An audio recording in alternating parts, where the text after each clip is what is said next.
Help me to reach 2,000 subscribers. The moment his fingers brushed the small of my back, everything inside me locked tight. It was a touch far too familiar for a man who was just my wife's boss. The music thumped from the ballroom speakers, lights strobing across polished floors, but all I felt was a cold, unmistakable jolt of something dark and wrong. His hand lingered. My breath froze. And when my wife didn't flinch, didn't shift away, didn't even look surprised, the world tilted with a sickening twist. I wanted to tell myself I misunderstood, that I was imagining it. But instinct grabbed me by the throat before reason had a chance to soothe me. I forced a smile as he stepped back, his grin smug in a way that didn't match the polite tone he used when he said my name. The room smelled of cologne, champagne, and hidden agendas. Conversations buzzed around us, but my mind was too loud to hear any of them. What was that about? I asked her quietly. She blinked too slowly, too rehearsed. He is just friendly. You know how he is. Except I did not know. And something in her eyes said I wasn't meant to. Throughout the night I felt a steady unraveling happening inside me. I tried to focus on the clink of glasses, the soft hum of laughter, the shifting warmth of bodies moving through the crowd, but every few minutes I caught her whispering to him, leaning closer than necessary, smiling in a way she used to smile at me. Each time I saw it, a new crack formed inside my chest.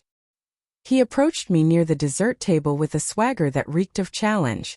So you are the famous husband. His tone carried a quiet provocation. She talks about you. Sometimes. Sometimes. The word sank like a stone. I clenched my jaw. What exactly does she say? He shrugged, biting into a chocolate pastry. You will have to ask her. The look he gave me was not that of an employer speaking to a spouse. It was a warning. Or worse, a confession. My wife appeared behind him, her voice overly bright. There you are. I have been looking for you. I searched her face for honesty, for guilt, for anything that resembled the woman I married. Instead I found carefully arranged calm, the kind people use to hide their sins.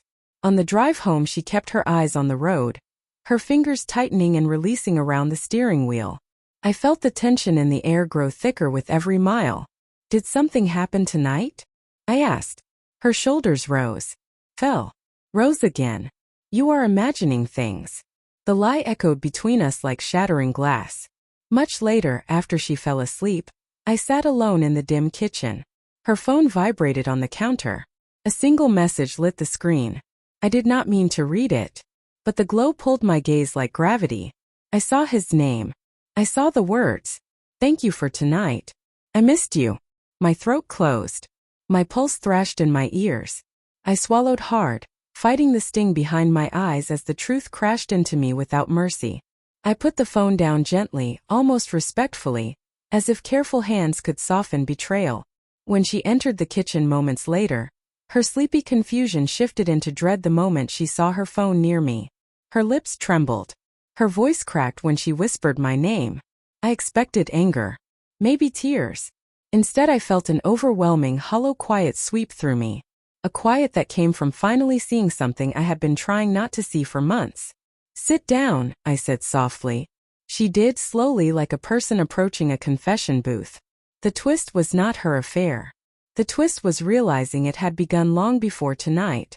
And the deepest cut was understanding that somewhere along the way, she had stopped choosing me long before she ever touched him.